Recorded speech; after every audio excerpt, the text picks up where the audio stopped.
Thank you for coming, and welcome to Central St Martin's, a University of the Arts London, to Future Imaginaries, a series of events this week, coinciding with London Design Festival.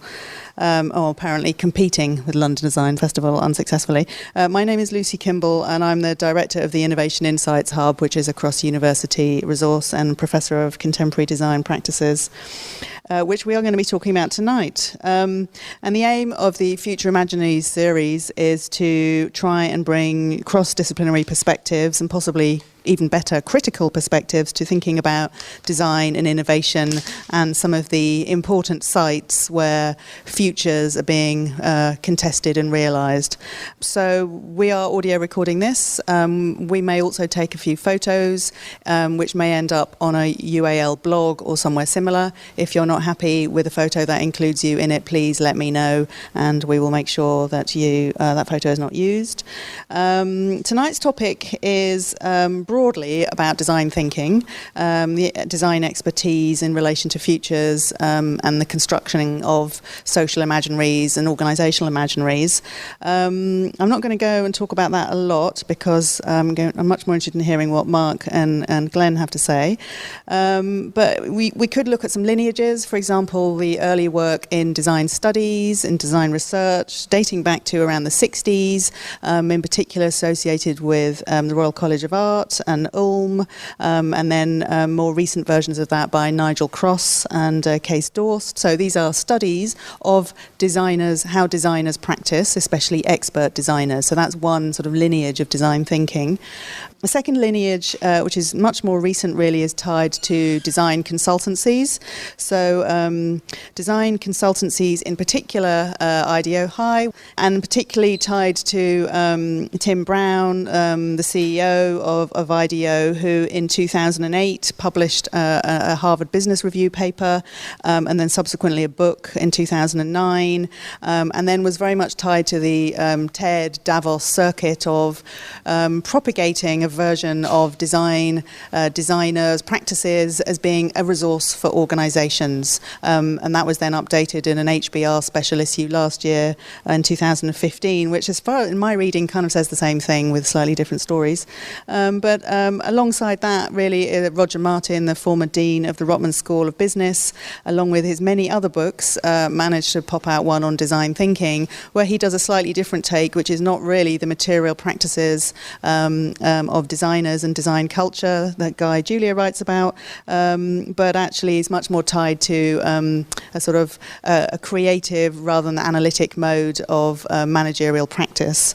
Also, that book coming out in 2009, and from their accounts, Tim Brown and Roger Martin's, they were very much in dialogue with each other. And now, a number of years later, we have this multitude of versions of design thinking, design-like practices, sort of proliferating in different formats, including web-based resources such as OpenIDEO, jams, sort of hackathon-type things, obviously intersections with agile, lean startup, and so on.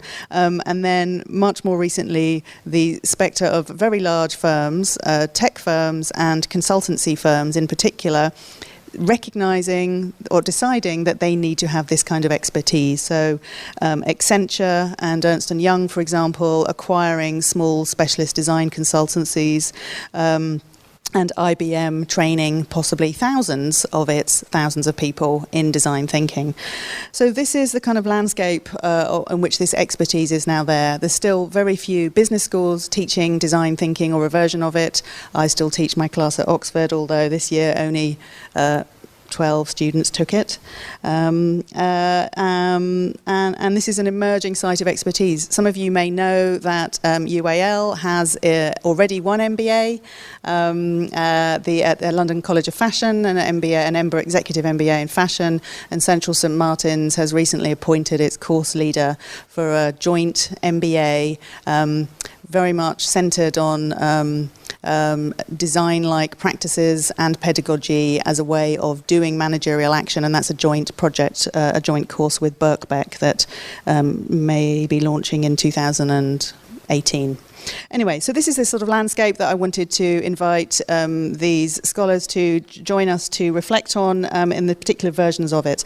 So we have tonight, as you know, because you're here, Marc Ventresca. So I'm not going to elaborate deeply on them. Marc Ventresca and Glenn Roberts. So Marc I've known for at least a decade, long time, and I really had the privilege of sitting in on some of Marc's classes and hearing his incredibly inventive take on innovation and having seen how that has a huge impact on some of the MBAs at Oxford, and a keen interest in really the economics of innovation, the sociology of innovation, and how markets are structures and practices.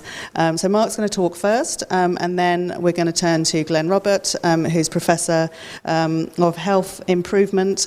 You've taken my bit of paper away, Marc, so I'm going to get the exact terminology. Sorry. And I should say, Marc is a fellow of Wilson College at Oxford, as well as at Saïd Business School, as on the faculty strategy group at Saïd Business School. So Glenn is chair in healthcare quality and in innovation. Innovation at King's College London. And really, I first came across his work in the book with Paul Bate, where I was absolutely astonished to see this incredibly detailed account of a thing like design thinking, service design, experience design, really analysed in relation to an existing set of practices in a domain of a research domain, and I'm really fascinated by that work has developed and is now really all over the world, and we're going to hear some about that tonight. So I'm going to stop talking. And Marc is going to speak first, and then they're both going to speak, and then there'll be sort of open questions. And although we said it would be till 8 o'clock, that wasn't the plan. It's more likely we should be done by about 7:30, 7:15. Okay, Lucy, thank you for having us. Really happy to be here. Thank you all for making an effort to come this evening. Wow, I really hear the fullness of my voice. So let me build a little bit on what Lucy said, and also think something about expertise with you. The title, I think, tonight is very important. Expertise Imaginaries, as many people in the room will know, the idea of an imaginary is really part of a whole philosophical and cultural tradition that says, how are we able to see and practice in worlds that go beyond the physical reality we live in, right? So the imaginary idea is at heart something about culture, something about being able to see beyond contemporary historical experiences. In a sense, an old idea, it says today's reality is one historical outcome of many that could have been. So the idea of an imaginary, I think, implicitly is giving us a kind of a critical engagement, a sense that the world we inhabit is only one of many possible worlds that could have been, and that potentially still can be. And that's going to be important when I'm going to come back to that in a sense, that this in a sense is a conversation around how can we imagine and live in and practice in worlds that don't yet exist. The expertise word, I think, is also important. As everyone here knows, particularly in the Anglo-American tradition lately, expertise has a bad name. And so I'm going to be trying to advocate for why expertise matters and is a good thing. The remit tonight is to talk a little bit about some business schools, particularly in the Anglo-American world, and their turn to, their embrace of design thinking, and really to reflect on that. So Lucy gave us a very coherent narrative of how 1960s on, there was a kind of a flourishing of concern in the arts, design, that became kind of picked up by a number of people who often were design faculty or designers. That kind of grew with the growth of firms like IDEO and others to become an alternative way of knowing, a kind of expertise that stood at odds to some of the incumbent disciplines, most primarily marketing. So the classic story is don't do a focus group, don't ask people what they want, watch them doing things, understand in the first person what it is that they need, and then use that as a briefing to begin to design from. I think it also came from a world where strategy had become increasingly held to be something that you do in a senior management place that has a long-term focus, and really became very distant from on-the-ground activity. I think designing and designerly thinking got us saying, let's go back to people who are close to the world, who are close to practice, and learn from them what we should do. So I think one point is the narrative that Lucy gave us, I think, is very helpful. That's now become part and parcel of how we think about learning and teaching and doing things. A variety of words like agile, lean startup. In each discipline, you could say in entrepreneurship and strategy and marketing, there's a kind of a distinctive design-informed or design-inflected view. To make sense of that and to understand kind of where we're going, where we are now, I want to reflect for 2 minutes on how management broadly and how business schools in general relate to other forms of knowledge. Really quick summary, there are management schools as we understand them and management disciplines for about 100 years. The idea that that became a distinctive body of knowledge, separate from leadership, really grew up with the large modern corporation. So you can kind of date it with the rise of large distributed commercial enterprises that weren't reducible to a founder entrepreneur or a family patriarch, right? They had some other imagery of expertise and running these large, often physically distributed places. I think that management schools, for that reason, and management in general, is kind of a really interesting crucible to understand ideology, fads and fashions, what's current, how people conceive of what a corporation is and what it does. Today, as you know, we're in a really interesting time when there's a conversation around purpose, around what is the meaning of the corporation, what is the meaning of work? Shouldn't we come back to really thinking about purpose and how we engage people? And isn't that different from simply thinking about profit? That same argument has played out for 130 years. Colleagues at Stanford University in California, Steve Barley and Gideon Kunda, wrote a long time ago, they coded expertise, management expertise, training manuals, leader reports, guides for corporate managers from about the 1870s on. And what they found is that there are recurring cycles, which they called in an article, cycles of design and devotion, meaning for a period of time, 20 or 30 years, we think structure is how you control things, and we build and elaborate complex hierarchies and complex structures. And then after a couple of generations, then we think devotion matters, people matter, how do we engage them, how do we motivate them? So if you think about the history of management, however broadly or narrowly you want to describe that, there's this cycling between scientific management and Taylor and human relations, right? There's this cycling, and I think that's important. I think we're in a period of high devotion. We're in a period right now when there's this interest in, you've got to really get into people's hearts and minds and heads. That's the way to get things done. That's the way to make things happen. Okay, so I think this is the grounding, I think, of the current interest in design. I mentioned, I think design has become affiliated into many other activities. And what I would add to what Lucy said, in addition to the kind of impact of IDEO and many other design consultancies and to the rise of lean and agile, those are terms you may know. Basically, the idea of lean or lean startup or lean manufacturing has a couple of premises that are very designerly, very design thinking. First, get out of whatever it is that you're in. Get out of your lab, get out of your office, get out of your firm.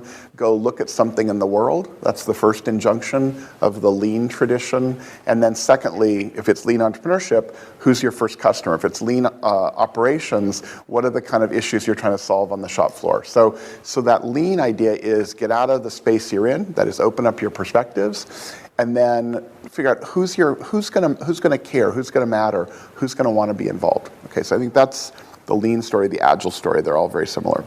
I think what I see that's interesting, and I want to put this on the table for us to think about, I see a kind of a way that design thinking has become baseline. It's become very common, not in the core management disciplines, but in many large firms. Lucy mentioned IBM. IBM is now in the midst of training, 30% of its workforce in lean thinking, right?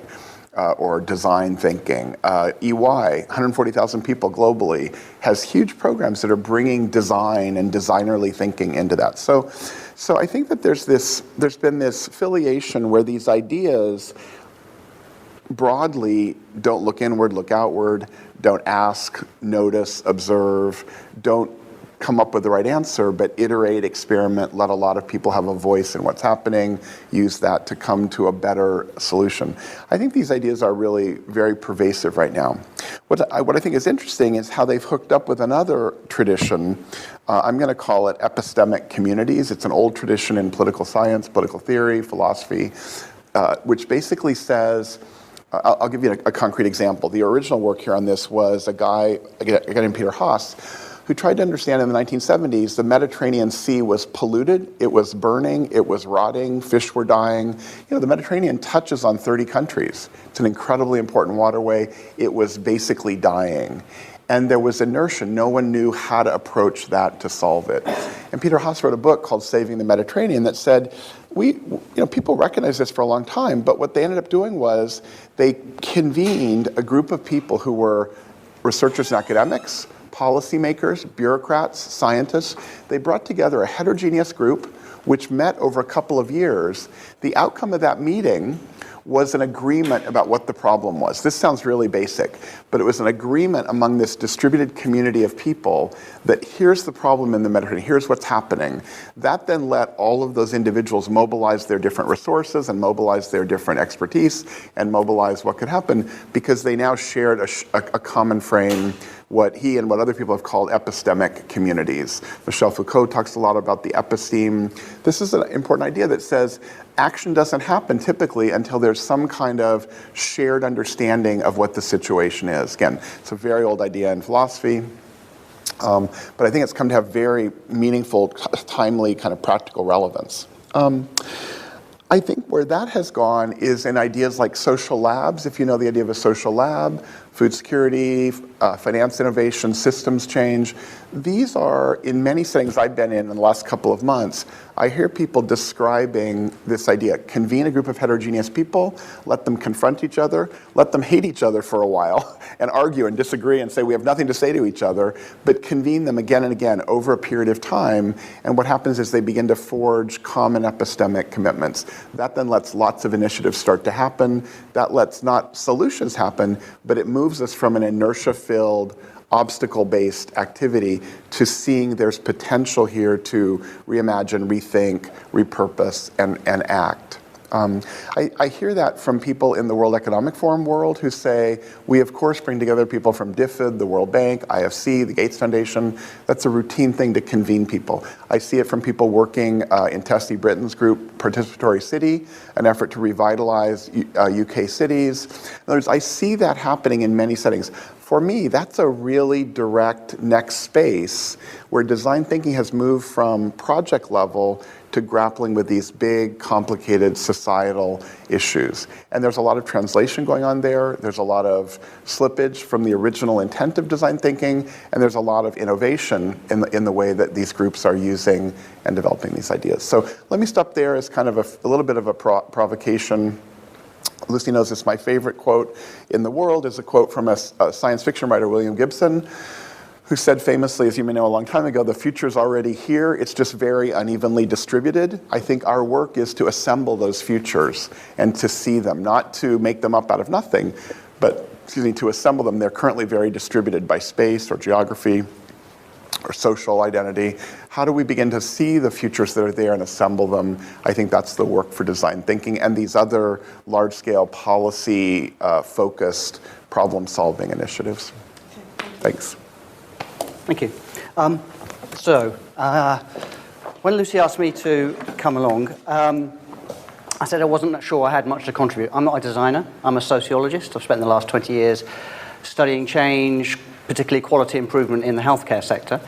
But Lucy convinced me. She said, you're running a research program on deploying design-like practices inside a particular context, healthcare organizations in my case.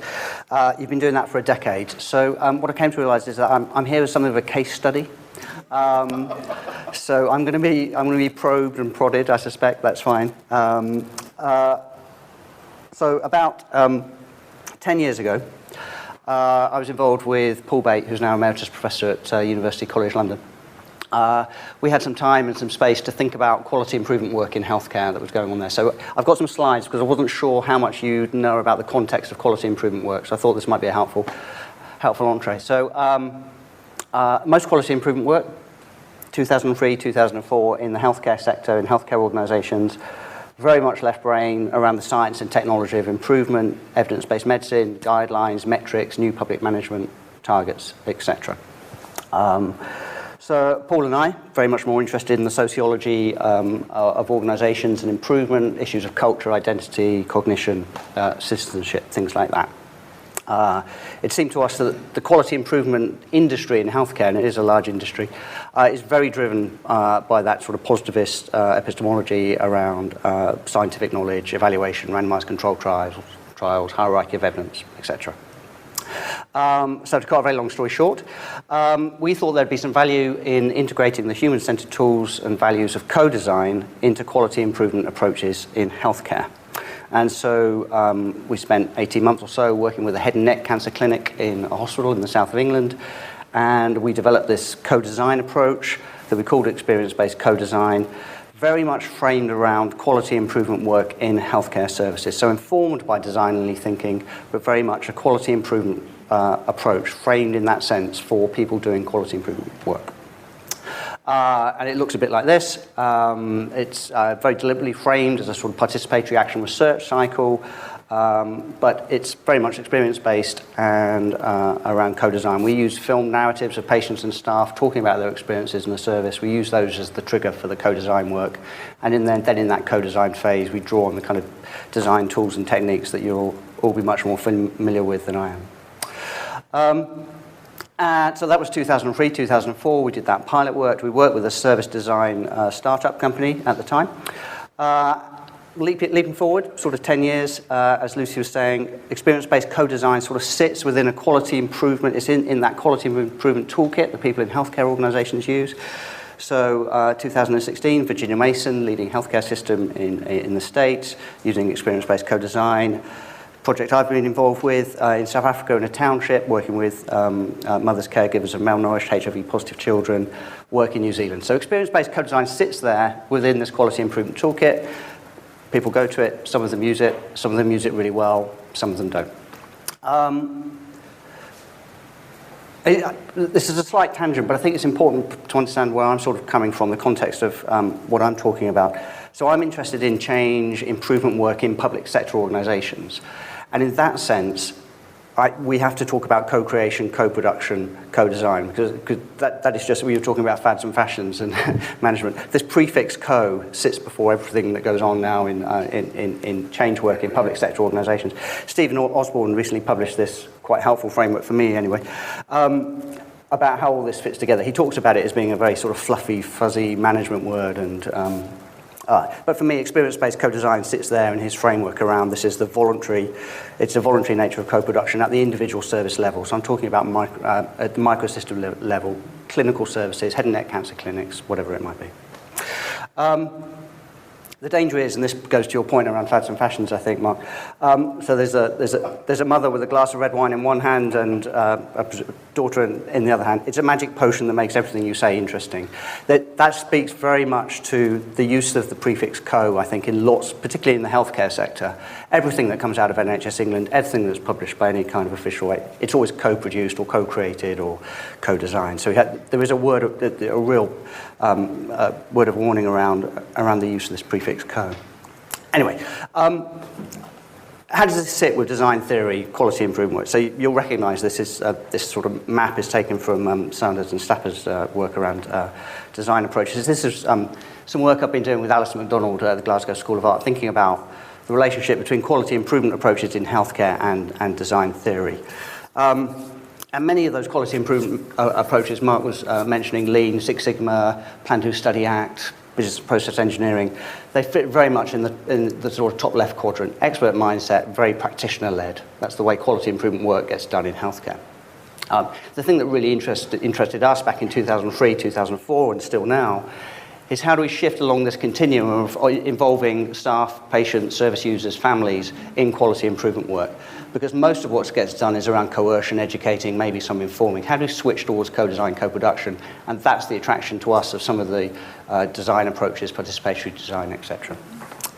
So Alice and I thought about contrasting this design-like and design-ly thinking. And this is what we came up with. It'd be interested in your thoughts. So both the design-like approaches, like experience-based co-design, carried out by non-designers, but in a quality improvement context, and then the more traditional service design, design-ly work. So they're both open, democratic, user experience-based mixed methods. Both seeking to create this commons, this public space where different conversations can take place using different types of infrastructure tools. So In experience-based co-design, as I mentioned, we use these narrative trigger films, we do emotional mapping, touch points traditionally. Broader range of tools, ideational tools in the service design field. But both also trying to open up organizational creativity. In the experience-based co-design case, around things could be better and using quasi-experimental approaches to evaluate that. And I'll show you some of the evaluations that we've done in just a moment. Whereas on the designer side, much more speculative, what-if type approaches. And a range of weaknesses, strengths for both. What I wanted to do, because I know Lucy was particularly interested in talking about how some of the evaluations we've done of this design-like thinking in the context of quality improvement work. So, this was a project where we worked with carers of patients who were receiving outpatient chemotherapy. We used experience-based co-design to co-design a support package for these carers, but also to co-design the process by which that would be implemented into routine practice. So we used experience-based design. We came up with a support package and how it would be used. And then we can plug it into a feasibility trial using the MRC complex interventions framework, so we can randomize some of the carers to the support package. Some just get normal care. We can use validated instruments. We can show the impact of that co-design intervention. I'll come back to why I'm illustrating this in just a moment. Even more sophisticated, this gets a bit scary now. So this is using experience-based co-design in 9 community mental health centres in Victoria, in Australia, and 9 community mental health centres around Melbourne. So this is a step wedge cluster randomized controlled trial to evaluate the use of co-design and the impact on the psychosocial recovery outcomes for people who are taking part in this project. This study is ongoing, it's a multi-million trial, and it's underway at the moment. The third and final example I just want to give you is the CREATE study. So there's long been a problem around acute stroke patients in the week or two in their acute phase, when they're still in the acute hospital, not getting enough physical activity. There's been top-down guidance, there's been incentives, there's been targets, there's been all kinds of things to try and increase the amount of physical activity that these patients get. None of it's worked. So what we're trying to do in this study is to use experience-based co-design, design-like approach, to see whether we can come up with some new innovations, interventions that will increase physical activity for these patients. Interestingly, I think one of the interesting aspects of this study, we're going to do this in 2 stroke units, one in London and one in Yorkshire. They're going to come up with these co-design interventions. We're going to have some pre-implementation measures, I'll show you those in a moment, and then some post-implementation measures to show the impact. If the interventions work well enough, and we'll have a threshold in that first phase in those 2 units, then we're going to transpose those interventions to 2 more units in London and Yorkshire, and to see if we can implement them there and get the same effect. But I think the interesting thing is the extent to which we're evaluating these for a whole range of measures. So patient-reported outcome measures, patient-reported experience measures, PROMs and PREMs, non-participant observations, very detailed behavioural mapping, time and motion studies, what's happening on these wards pre-post the co-design intervention, interviews, and using routine data from a sentinel stroke audit that goes on. So what we're trying to do, the primary outcome measure, the amount and frequency of patient activity captured through behavioural mapping pre and post the intervention. And I think what's interesting about this is, for a long time, I was really reluctant to get involved, go down this route of evaluating these co-design interventions in this very sort of positivist RCT kind of way. But sort of my last point really, before we get into discussion, I think for those who, like me, who would advocate for design-like approaches in quality improvement work, because I think it fills a really important gap in the quality improvement toolkit in healthcare organisations, we have got to take much more seriously the notion of the business case for quality. So resources are getting so constrained in the NHS, they're going to be like that for a long time now. If we don't have better evidence that fits with people's expectations around the nature of evidence in healthcare organisations, then I think design is always going to be that nice bespoke project off to the side that never gets scaled up. So if we want scale, we have to take these evaluations much more seriously. Any comments on each other's presentations, actually? Sure, would you like to start, or would you like me to start? I think it's your turn, Marc. What? Okay. I thought that we just heard an amazingly brilliant presentation. I'm jealous of your diagrams, and I'm extremely optimistic for the range of work you've done. What he's reporting to us is taking a really powerful idea, design, and imagining what that looks like in many extremely institutionalized settings that are resistant to any kind of alternative. And I think the efforts, you made 3 points you made many details from but one was putting the prefix co in front of things is both timely, gets you attention, and is important. The trivial part of that is it's trendy and a fad, so you do it and you get published or you get funding or whatever. The powerful idea, and this is I think the design idea, is saying you bring people into that conversation who are not recognized formal experts. They're not physicians or researchers or scientists or doctors or nurses, they're actually patients. So that's an old story. How do you honor the voice of patients? And what you describe is a brilliant effort to say this language of co-creation or co-design or whatever lets us do that and gives that a rationale.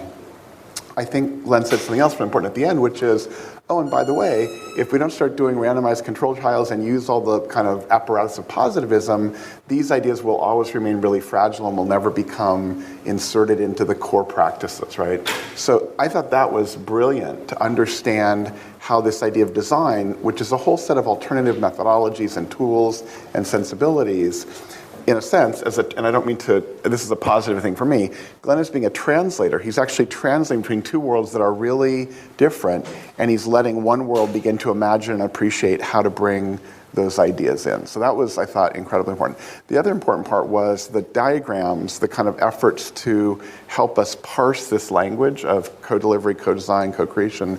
Also, you and the colleague that you mentioned, you're giving us a kind of a way to understand it's not just let people participate, but it's actually being to think about different kinds of participation, different kinds of intensity, when they enter in the process. I just did some work with a large Japanese pharmaceutical firm, which is really focused right now on patient centricity, right? Which you can imagine what that is. Well, we probably can't because it doesn't mean anything, right? And the big insight in this very large, very successful Japanese pharmaceutical firm is that everyone talks about patient centricity and they have no idea what that would mean in practice, right? And so the kind of framework that Glenn gave us is a really pragmatic way to harvest, the insights of design thinking and design approaches and make those amenable, recognizable, available to people who are locked in their own internal expertise. So that would be my comment. Thank you. That was really insightful. Thank you. The one thing, I picked up loads from your presentation, but the one to highlight before we get into questions. You spoke about the high devotion now to hearts, minds, and heads, yep. And that really spoke to me. So just recently, Don Berwick, who's a guru of quality improvement, used to be the chief executive of the Institute of Healthcare Improvement in the US. He recently published an article in the Journal of the American Medical Association, of all places, around his take on where quality improvement healthcare work was in the world. And he spoke about 3 eras. He spoke about the first era was all around professionalism, the doctor knows best, self-regulation. Then we get into new public management, targets, incentives. And he's arguing in his editorial that we're now on the cusp of a third era, which is exactly that, around hearts, minds, and heads. And he talks specifically around co-design and co-production as the model for that. And he's talking about a bonfire of all the metrics that there are in the US healthcare system, and which probably needs to be set fire to here as well. But so I think you're absolutely right. The interesting thing is he's writing that in 2016. This stuff has been permeating around since 2003, 2004. The question for me is, how do you scale it up? So we can run these nice projects in organizations. People can find them extremely beneficial to participate in. It's that question of scalability, I think. Yeah. Mm-hmm. Yeah, and that's why I introduced IBN as an example, where they are doing scale, because they have 400,000 staff and they're training very large numbers of people, executives, managers, customer service staff, as well as engineers in design thinking. And the account of it that you can see online, and I don't have any detailed inside information, I'd quite like some if anybody has any, is sort of the scale of doing that. And what I'm hearing is that they're sort of sucking up, they're going around the best design schools and sucking up the graduates who are, not yet good at it, right? Exactly. That's the thing. They are students or recent graduates. And then sort of this, so that they're developing this expertise imaginary, and then using, what I'm hearing is that they're using those designers who are not necessarily design thinkers, but they're much more materially practice-based people rather than these hybrids that you're creating or I'm creating if I teach. they're using them as irritants, actually, inside IBM. So it's and so I'm interested in then who's making the space, which agencies are making the space for that kind of thing.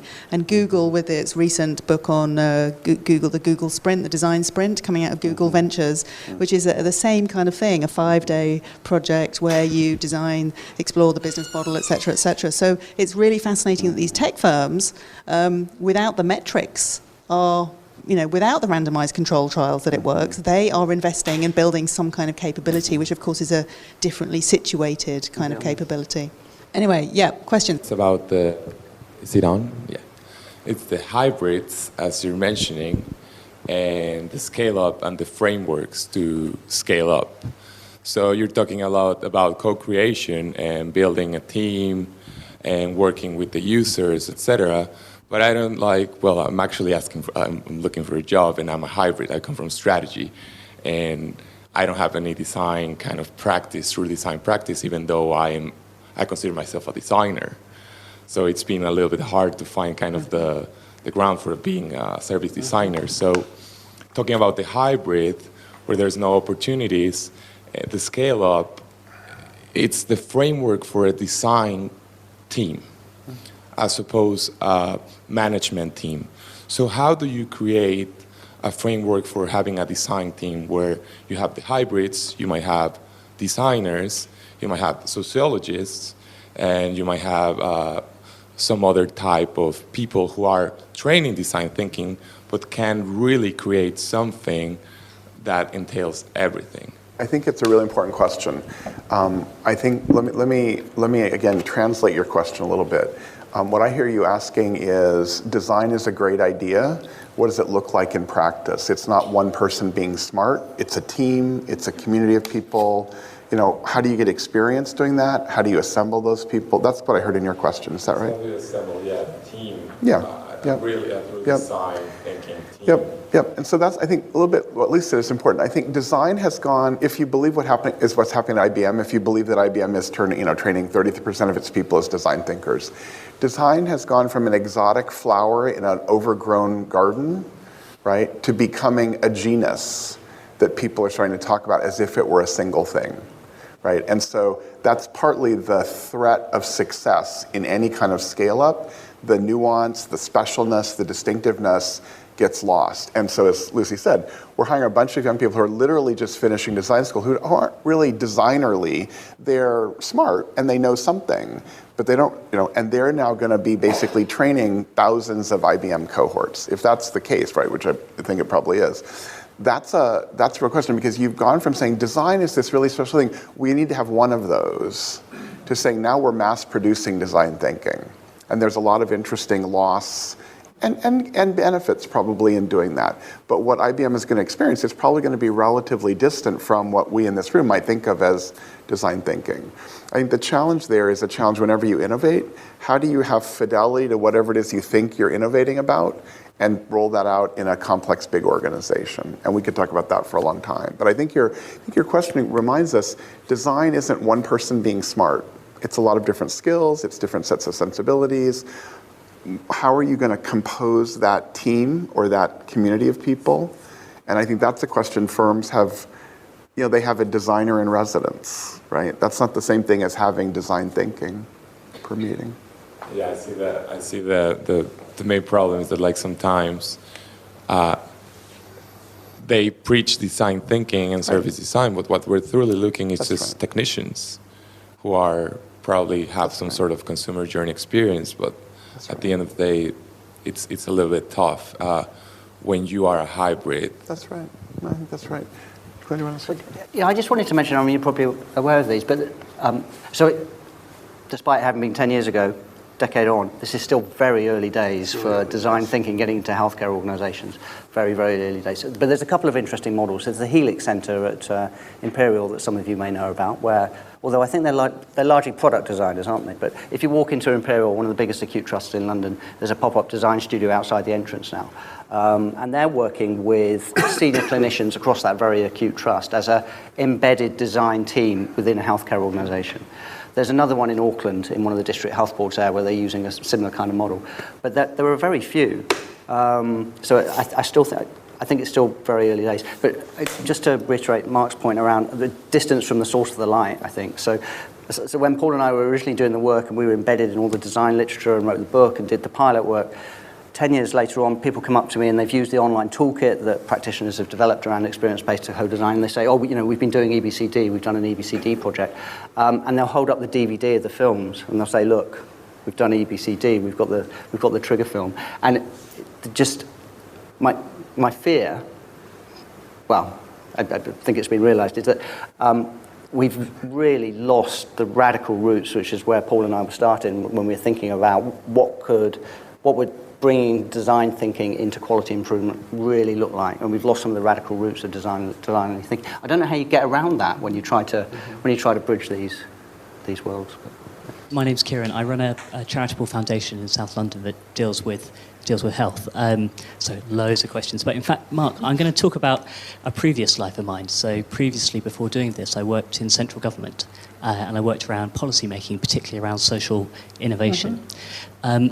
And so we got very interested in design thinking. We got to work very closely with Lucy and others.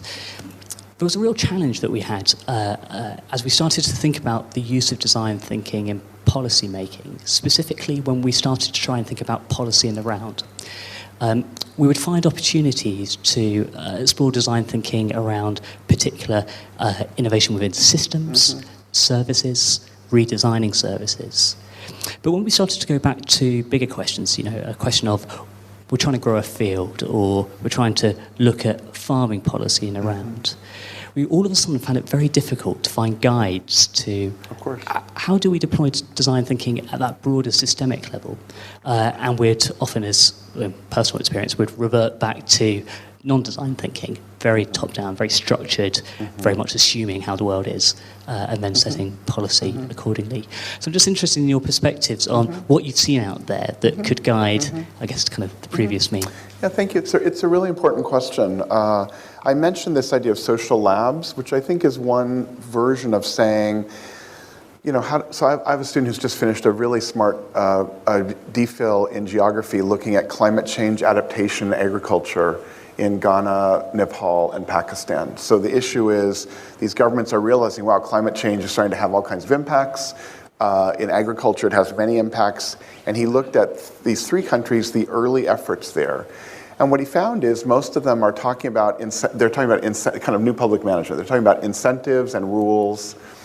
And in fact, he interviewed people from the cabinet offices all the way to farmers in the fields. And he did a network analysis where he said, interestingly, everyone talks the same thing, but when you look and see who's actually connected to whom, there are these big gaps, right?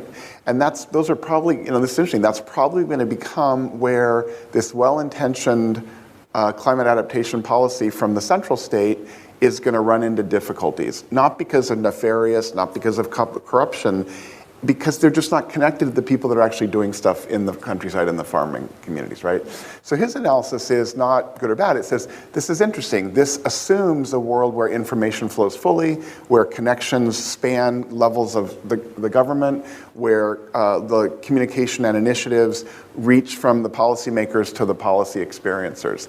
And his data, at least in Ghana, show lots of decoupling and lots of connections within each kind of community, resource providers, experts. I think my response to that is my response to your point, which is, that's why you need some way to convene people in a regular way and learn from them and hear them. Those are not solutions, they're a process that might let you find a solution.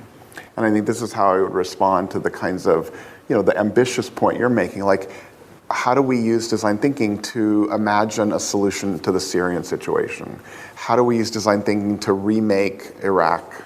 How do we use these tools? Well, long processes, no obvious answers. It takes a long time to include a lot of people who are outside of the system. What's the broad insight? And again, very broad from development studies of the last 40 years. Most things don't work because you forgot to talk to people that mattered in doing them, right? If you go through the World Bank, if you go through the DFID, if you go through most development projects don't work the way they're supposed to.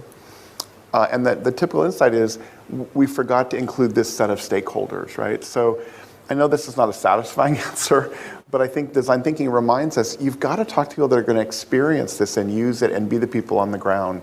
A long time ago, a guy, you may remember, a guy wrote a really brilliant book called Street Level Bureaucrats. And it was basically an ethnography of juvenile justice, who provide juvenile justice on the streets. It was saying it's all well and good to talk about juvenile justice policy. When you actually talk to the people that are working with kids on the streets, you see a really different world. That was like 1960, right? But that idea is, I think, part and parcel of design thinking, co-create, co-produce. So, again, I don't have a single answer, but I think that as we have more experience, we'll build a portfolio of famous cases, stories, things that work, things that didn't work. Right now, this is all, I'm sure when you guys were doing this, you were basically making up stuff as you went along, right? There wasn't a corpus of, we know this from 20 cases in 12 countries, good and bad, here's what happened, so we can take it apart. Hello, I'm Jake. I'm going to third year studying architecture at St. Martin's. Sorry I've come to it a bit late. So gathering what I heard, it sounds like it's really fertile ground in the healthcare for design thinking. But from an architectural perspective, it feels like the profession has been on the peripheries, or they're just about to break into that kind of field for, decades, centuries, arguably. And I wanted to know, how do you, what would you do to go about creating a fertile ground for governments, council members, are definitely developers, to sort of bring that in a more sort of, I don't know, maybe IBM kind of sense, rather than sort of flirting with the idea, but I mean actually committing to it? As far as I know, in the healthcare sector, there are, again, it's a small number of examples of where architects around the built environment, around the benefits of healing environments. There are some good examples globally, aren't there? The ones I'm aware of are San Diego's Children's Hospital, and I'm sure there are others. Some of the Maggie centres that were designed, Frank Gehry's work, that type of thing. So there are those types of examples. Again, how do you scale that up? How do you embed that in the way that healthcare commissioners, healthcare policymakers really consistently take that seriously? I think it's back to this business case for quality. I think we've got to get back to that, about evaluating in ways and using metrics and measures that speak to decision makers. I said earlier, I think Glenn's vision is a really pragmatic way to speak, power to power, right? By emulating the language of the dominant tradition, you become available in that dominant tradition, and then the ideas you bring become more powerful. I have also a kind of a more pragmatic answer for you, which is, I would say, go to the Architecture Professional Association and tell them you're a smart student who thinks this is really important. Can you organize something at the next meeting? And then talk to some other friends who are in architecture schools, talk to some people who are in design schools, talk to some people who are in policy schools, talk to some people in business schools, and find a panel of 10 people who will get together for a half morning and argue about this, and then ask the president of the association or a couple of senior faculty to come and listen, to spend a half a day with you. And literally start a conversation that will spill out over your career, right? It's not going to happen tomorrow. For this panel, I emailed about 10 kids who were MBAs at Oxford who I know, who are now, they were architects, designers. What are they doing? How are they using? One of them, Marcus Grohman, I don't know if you know him, basically said, everybody talks about design anymore. There's nothing special. He's working at a design consultancy in Switzerland. He said, we're thinking about other ways we could use design, because everyone's sort of got the basic jargon and lingo down. I talked to a woman in New York, Kate Madiger, who is an architect, who is working now for Luminary Labs. It's a kind of a UX designer workshop kind of organization.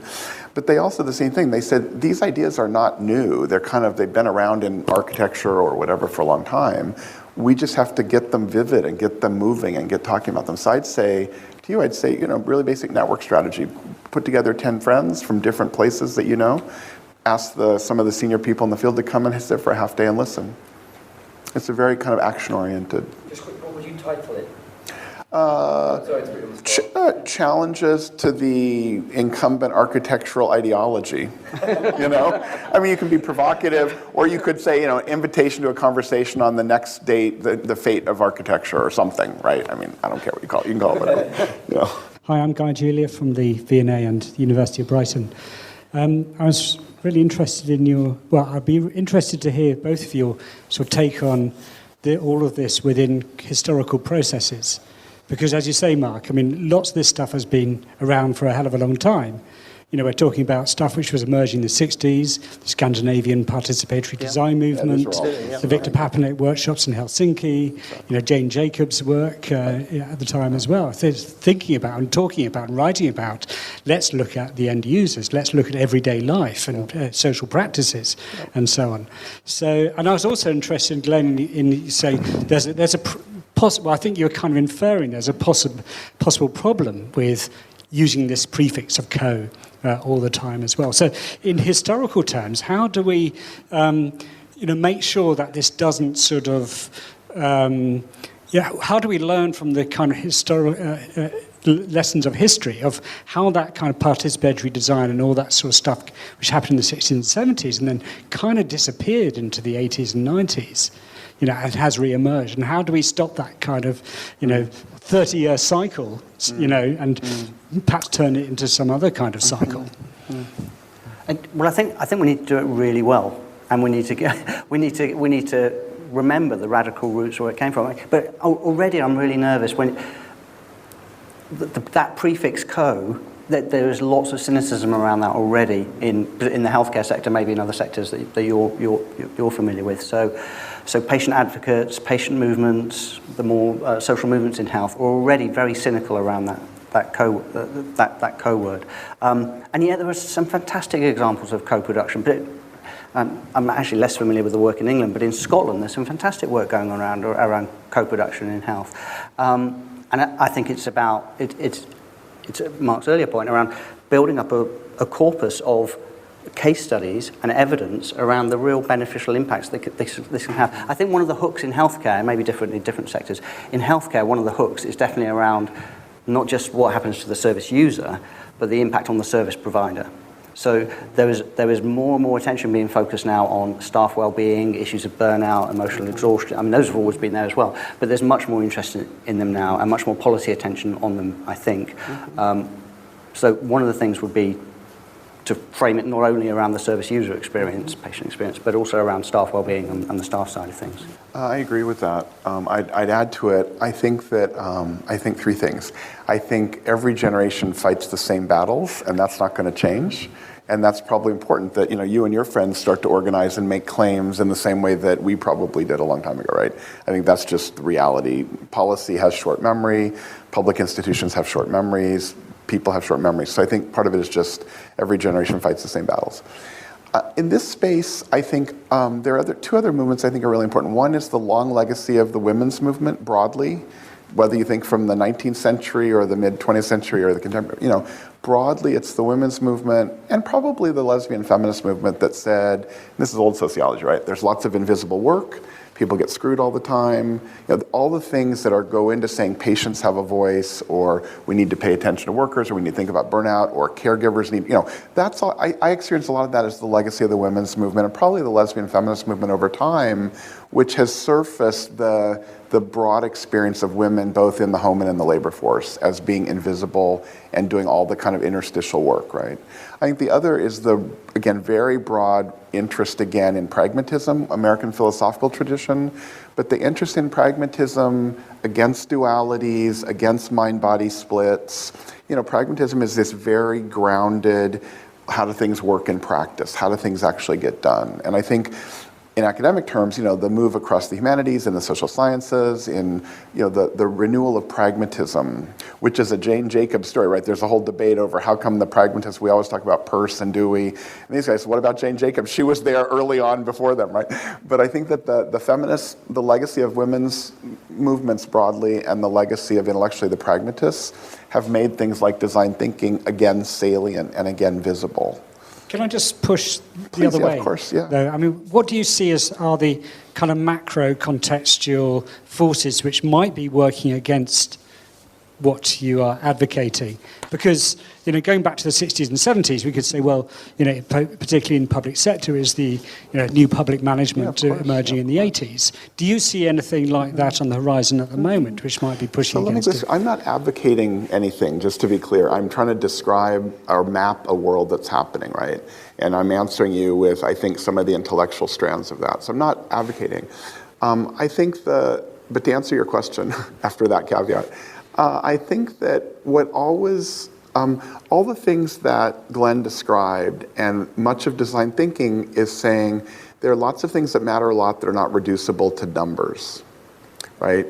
And these are qualitative in the fullest sense, they're ambiguous. We don't have well-structured data collection efforts to materialize in numeric ways. So what these communities develop are lots of cases and examples and pilots that help us understand something in general. So I'd say that the recurring post-Enlightenment positivist effort to turn things into a number, in my world, that's a world that we talk about as commensuration, the efforts to reduce rich and qualitative and complex things to a nominally ordinal set of values.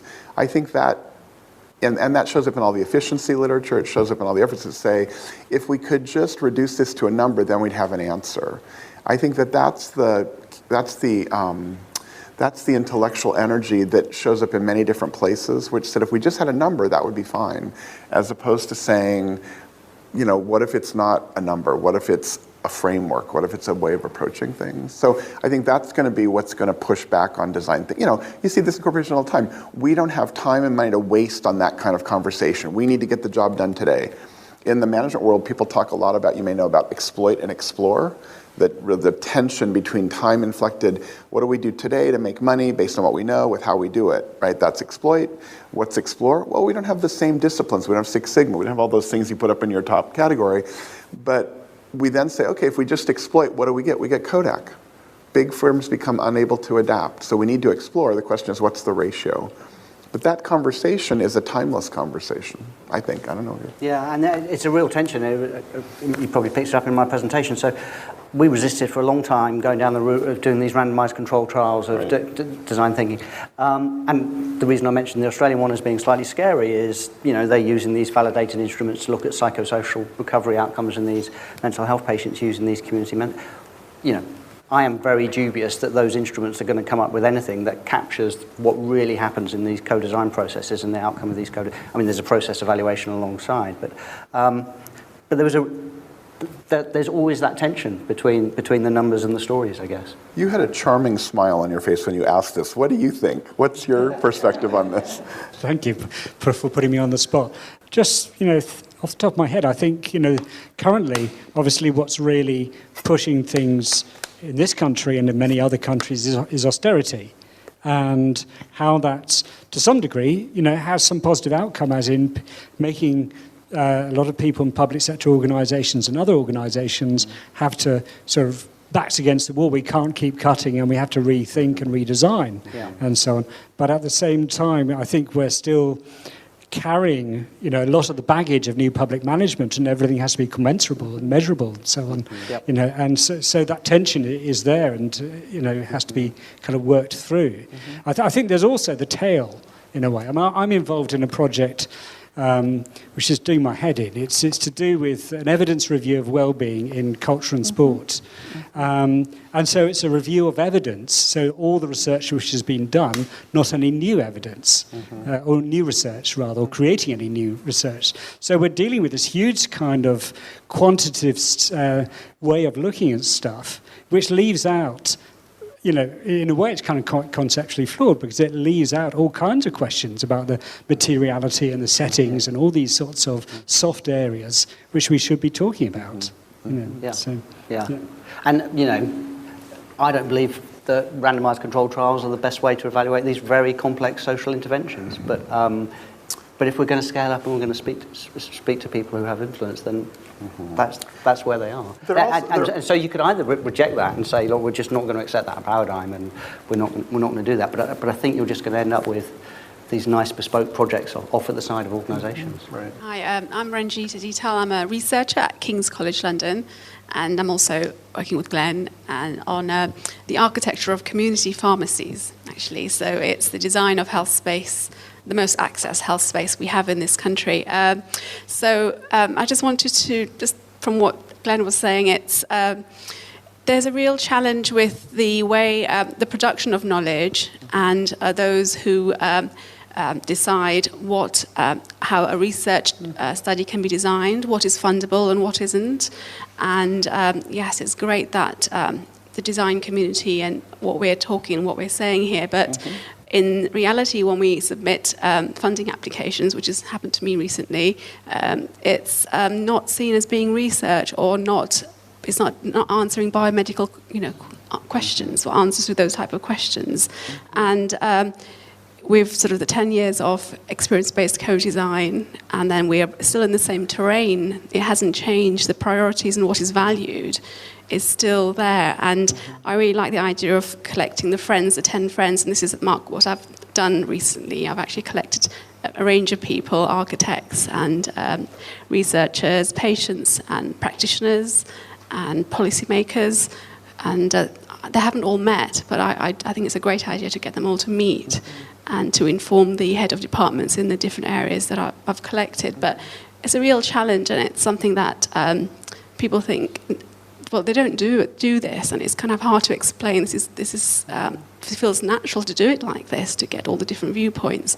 But in academia and the culture of academic work, it's a real challenge. And to have another 10 years of trying to change that, what is it that we can do? What are your thoughts to accelerate this? I agree. I mean, to that, if I can just say quickly, that's really, I'm sorry, did you want to respond? No.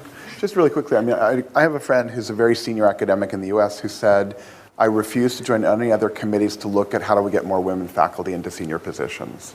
She said, we've done that for 20 years. I just want more women faculty in senior positions. So she's literally saying, I refuse to join committees to do that because they don't go anywhere.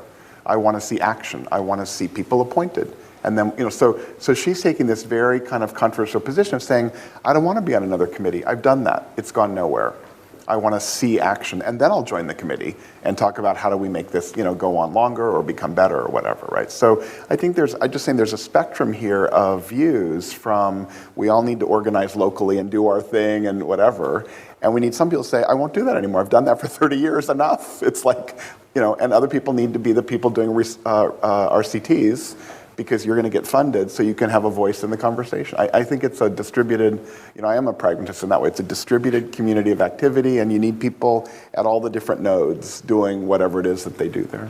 And also in the kind of the positivist conferences and research events that exist, these ideas aren't presented, and I just think if they were, maybe that we're few in numbers, and that's why it doesn't exist, but I can see that they would actually find it a positive thing, because they are frustrated as well doing the kind of research that they do. I get that sense. So I don't know. Sorry, just the last third example that I gave, the CREATE project, is I think interesting because for 10, 15 years we've tried all this new public management incentives, targets, guidelines, National Institute of Clinical Excellence, all the rest of it. How do we get these acute stroke patients to get more physical activity on these acute stroke wards? It hasn't changed for 10 years. We know that. We've got really good audit data. And so the co-production project that was funded, £600,000 project by the National Institute for Health Research, I think they saw that they needed something different, that just trying the same old again, and so they've taken a punt on that project. We've had to frame it in their language around, we've got pre and post measures, and we're going to look at, process of it, and we've got to speak their language. But it's a co-design project that's taking place in 4 acute stroke units.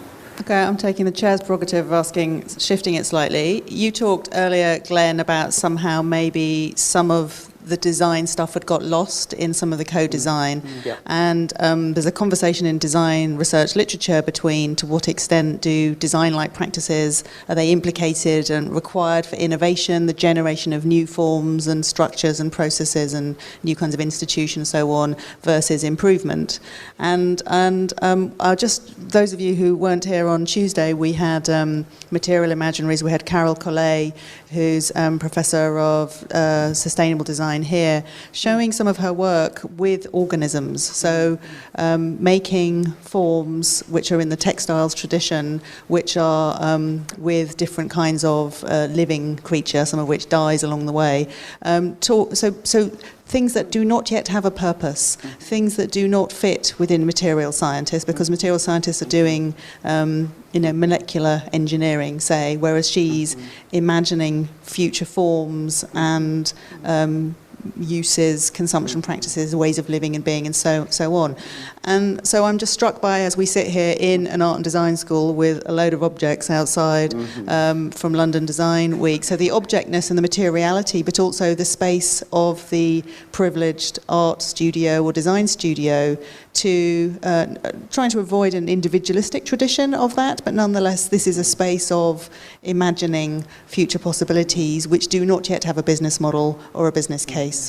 And I wondered if we could all think a little bit about the space of design schools, design practices, when they're not toolkitized, and is there different kind of expertise there that's lost in the toolkitization, for example? Yeah, well, I'm sure there is. I mean, in the experience-based co-design toolkit wasn't put together by a designer. They wouldn't have put it together like that. It wasn't written by me. It was written by quality improvement practitioners who'd used the approach and then produced it. And I think that's the thing about distance from the source of the light. I'm sure a lot has been used.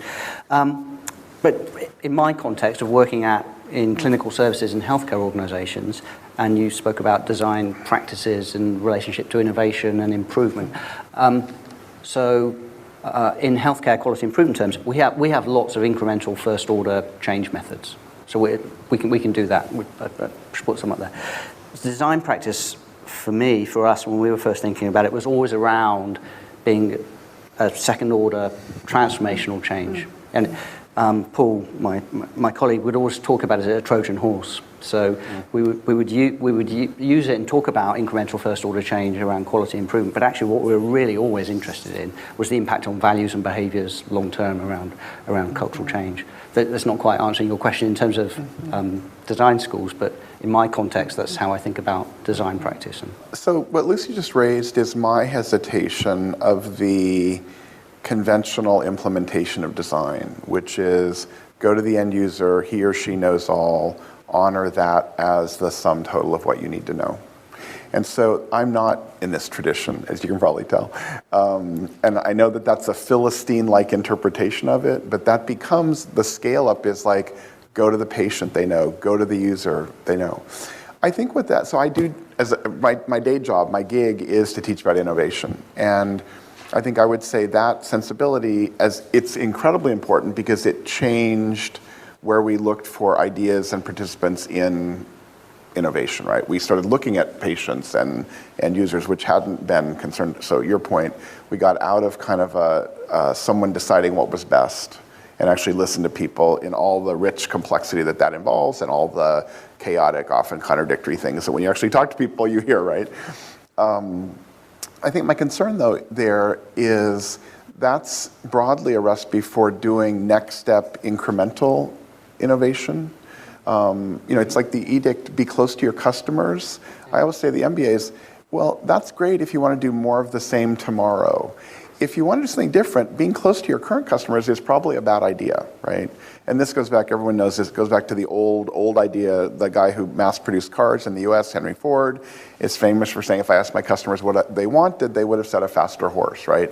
The idea is that we know reality through the incumbent available articulations and manifestations of reality. And so if you talk to people, they typically will say, I want this to work better, I want a better version of this, which is not bad, but that's not going to help you imagine something that no one's thought about. And so, when I used earlier that quote, the future's already here, it's just very unevenly distributed. I think that's an injunction not to believe there's a future out there, but instead there's an ongoing political struggle among very different groups who are trying to make their vision of the future prevail. The corollary to that, as you probably know, in a lot of design and innovation work is, in the history of innovation, the technically best solution typically is not the one that wins and becomes dominant. It wins and becomes dominant for lots of other reasons that are truces and agreements and consensus and so forth. So if you look at the history of innovation, the history of technology innovation, the technically best designed or tool or technology typically doesn't win. And the technology alone, and this is the critique of Clay Christensen and the whole disruptive idea, the technology itself isn't what disrupts things. The technology is a platform, a venue, it's all the capabilities and importantly the complementary assets that make something powerful. So the obvious example is if you have a car in 1910, unless there's petrol station and paved roads, that car is not a big deal, right? So that idea of complementary assets, I think, gets lost. So I think your question is really important. The focus on the user as the only voice, which I know is totally a stereotype and a Philistine-like interpretation, has the tendency to reduce attention to process and to kind of context in ways. And also, as we said earlier, things that can't be articulated become invisible or stay invisible. And so this, the jargon in the innovation literature is demand is inchoate. And people say, no, there's huge demand for clean water. No, there's a want for clean water. Demand is a technical term in economics. And until you have a form to describe that in, you have wants and needs, which are not the same as demand. And I think that's for me, what goes away. Anybody want to disagree with us? We just kind of took two positions. I I think like you're talking about incorporating more practices as foresight, as scenario planning, as many other things. So again, to the question of what's a design thinker, what are the practices that truly make one a design thinker? I think that's my struggle still. Because we keep talking about like user-centered and co-creation and like it's just part of it. But is there anything that really encompasses? Well, you're a really tempting person to respond to, right? I'd say go live your life, go do stuff. Don't worry about whether you're the correct hybrid or whether it's the right thing. Go get involved in projects, go volunteer, go work for people, go get involved in co-production and see, and after like a month you'll be like, wow, that was a huge waste of time, right? Or whatever, but go do stuff and then assess whether you think you learned something, were you effective, whatever, right? I wouldn't try to find the right hybrid model, personally. I would just go try stuff and then report back to us in a couple of months. I just wanted to get back to your question, which I felt was slightly unanswered, but I understand you are a health expert, so that's fine. But the design school, I think you tried to locate it, and I wondered if you had any specific views on that. I think the art school location of design, this kind of institution, and there are others that are more, say, in engineering design, like the Helix with Imperial and RCA. So there's something, for me, Rancière is useful here. So the aesthetics, making things visible and sayable, the material production of that, a material version of Rancière which makes some things possible that were not previously seen. And versions of Rancière are about, it's ethical and political, things that then speak that were not spoken before. And I think there is potentially, although it is tied up with what art schools were and are and sort of particular fantasies or imaginaries about what an art school, an individual artist or is, and tied up with contemporary art practices, particularly from the 20th century onwards.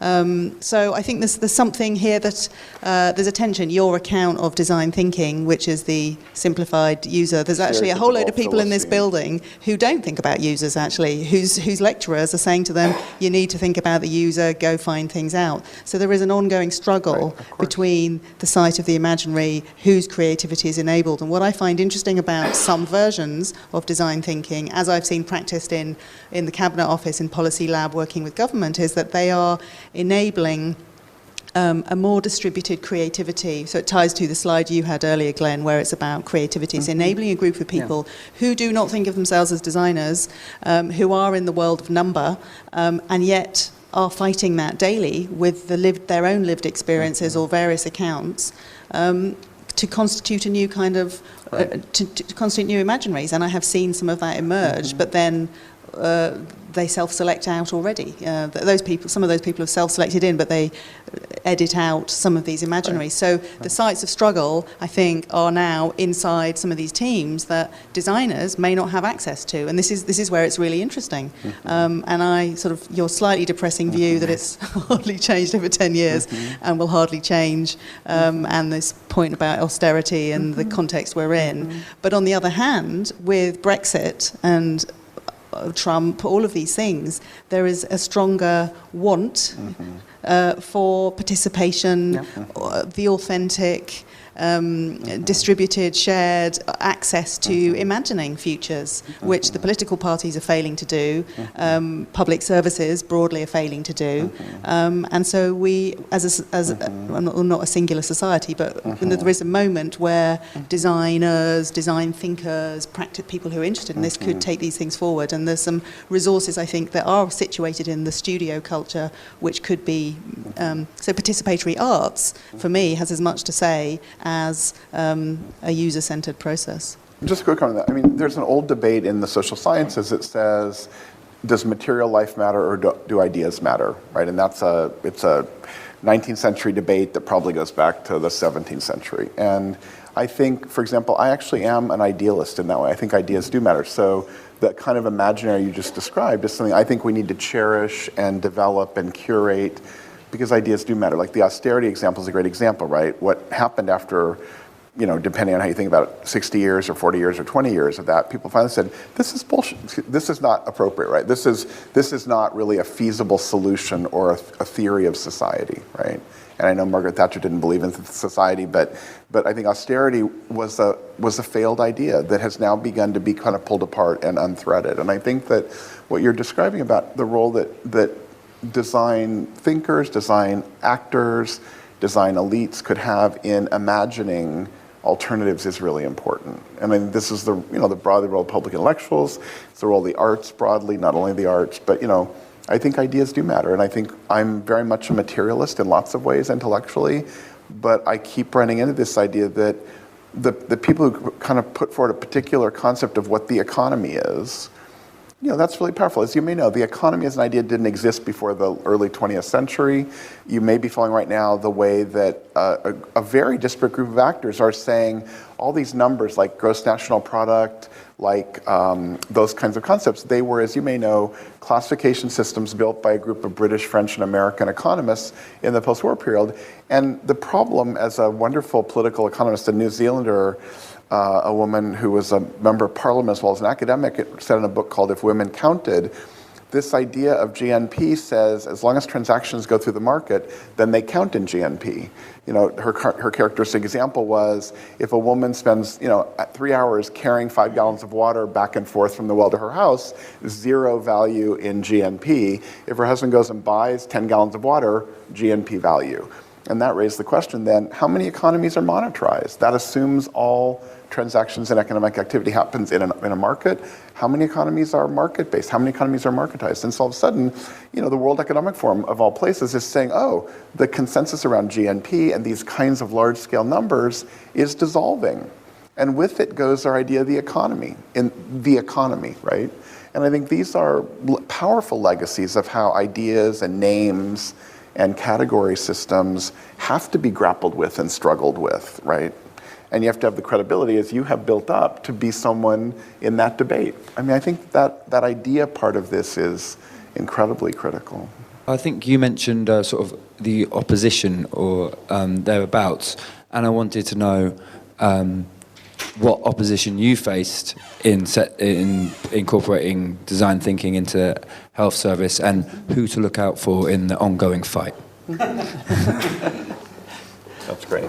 Okay, so resistance within the healthcare system. This is fluffy, soft.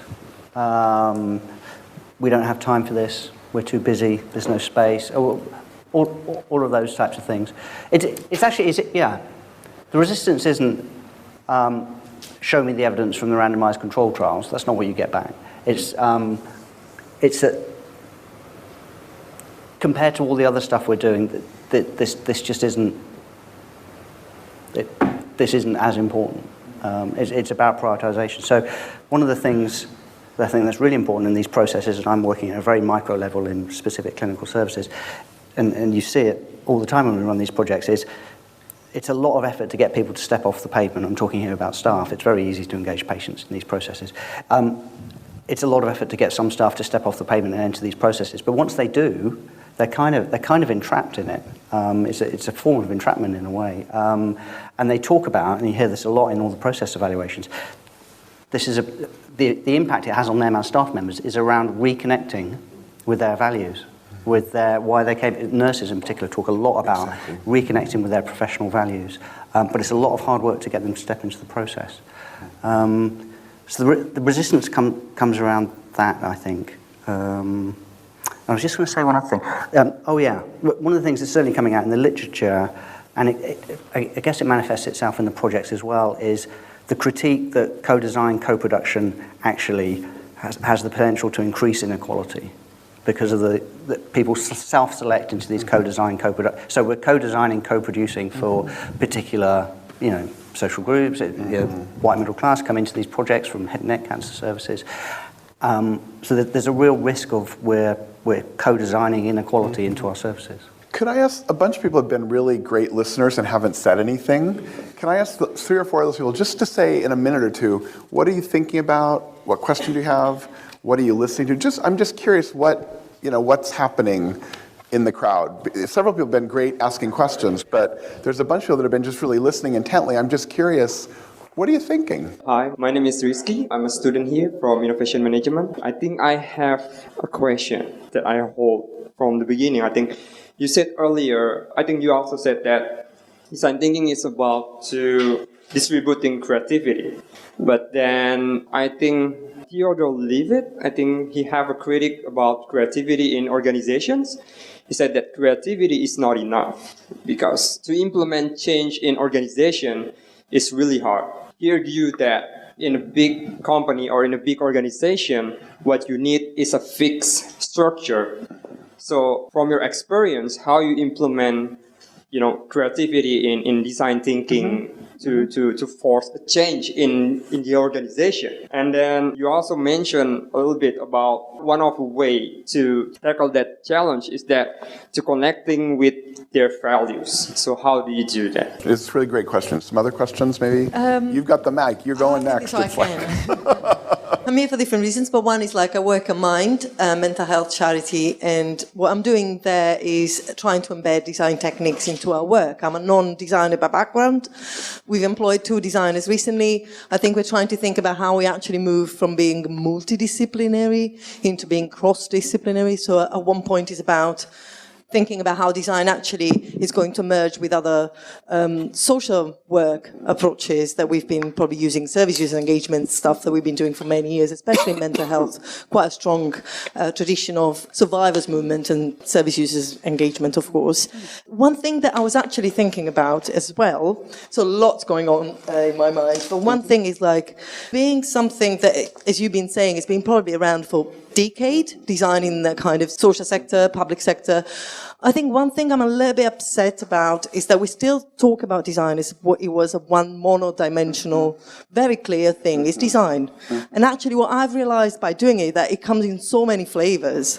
And I think it's probably time to get to talk about that difference, that tradition, that historical tradition of design. And I think that's something I haven't really heard enough about. And I think that generates lots of confusions, and lots of people understand design and design thinking as the solution-based project intervention that you do to respond to austerity, which is a given problem that you just assume and take for granted. So, yeah. So Can I try just to pass the mic over to these people? No, over to this person who's got her hand kind of raised. Yeah. No, you, come on, I want to hear what you're going to say. My name is Yulia. I'm the president of Shenkar, which is an art and design and engineering college in Israel. I was very interested in the way you are describing the role of design in policymaking. I've been in politics for many years, and I'm a policymaker myself. And most of my reflections were about the way we reconstruct the debate now. Because actually, much of what we're talking now about has been done in the past in different ways or under different titles. And I keep wondering, which I have been wondering as long as I'm the president of a design school, what is it in the design thinking? What is design in the design thinking? What does it mean? And I think, Lucy, what you said now about letting the creativity in, or maybe letting go of numbers and structures and just being a little bit more open-minded about possibilities is something that, under the disguise of design, suddenly we can sort of allow the system to think about. And in my experience, this is something very important because at the end of the day, most of the changes do not follow the numerical structures or the charts. It follows the way people feel about things or want to see things develop. And it's the human-centered view that design brings into the thinking that maybe is so valuable and ties into what you were saying now. Hi. I started thinking, I wonder what I can remember about design thinking. And then as words were used, I began thinking, my name's Jonathan. I work at London College of Fashion.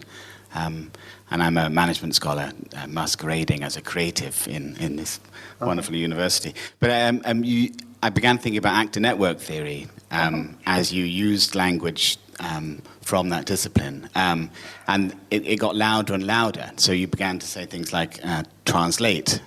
And then I thought, well, that's not neutral. That's an exercise in performance of power. I wonder whether, Glenn, you look at how language is translated and then used to achieve outcomes. But then you went back to evidence, and you spoke about evidence as if it was flat and available to everybody and democratically organized. And so then it died down a bit, and then I was going to try and ask a question about power. Yeah. And then you got concerned about ownership of design thinking. And what will happen to it once IBM begins to owns it, yeah, exactly. classify what design thinking is. And I was thinking, well, there you go. I mean, art is what appears in a gallery. So if IBM call it that, that's what it is. And so this is very interesting. And then you, Marc, you began mentioning power, and then you started in the socio-technical stuff. I thought you're going to get near actor network theory now, but then we disappeared again. So I just wondered, I mean, it's always in the background. Is it in your thinking, this idea of we mustn't talk for too long without thinking about power and how it's performed, and how language and translation and enrollment are all acts that is the struggle. That's what I was thinking. Well, they're all great questions. Yeah, I mean, I don't know, we could break up and just visit informally, or we could try to answer some things or whatever. I was going to propose when we're done, we can go to the bar and carry on a little bit. So we could just hold these questions, which are really great, and then those of us who want to carry on could move on. I think we should break up and let people do whatever they want to do. My goal is just to hear what people were thinking. I think there's a lot of value in that. So, and we could answer everything, but, whatever. Okay. Thanks very much for being part of this. And I think this has been a really rich conversation of the kind that I think this institution should be staging. Thank you very much. And just to say the obvious, can we thank Lucy for being so intrepid and so tireless in creating conversations like this, which are great.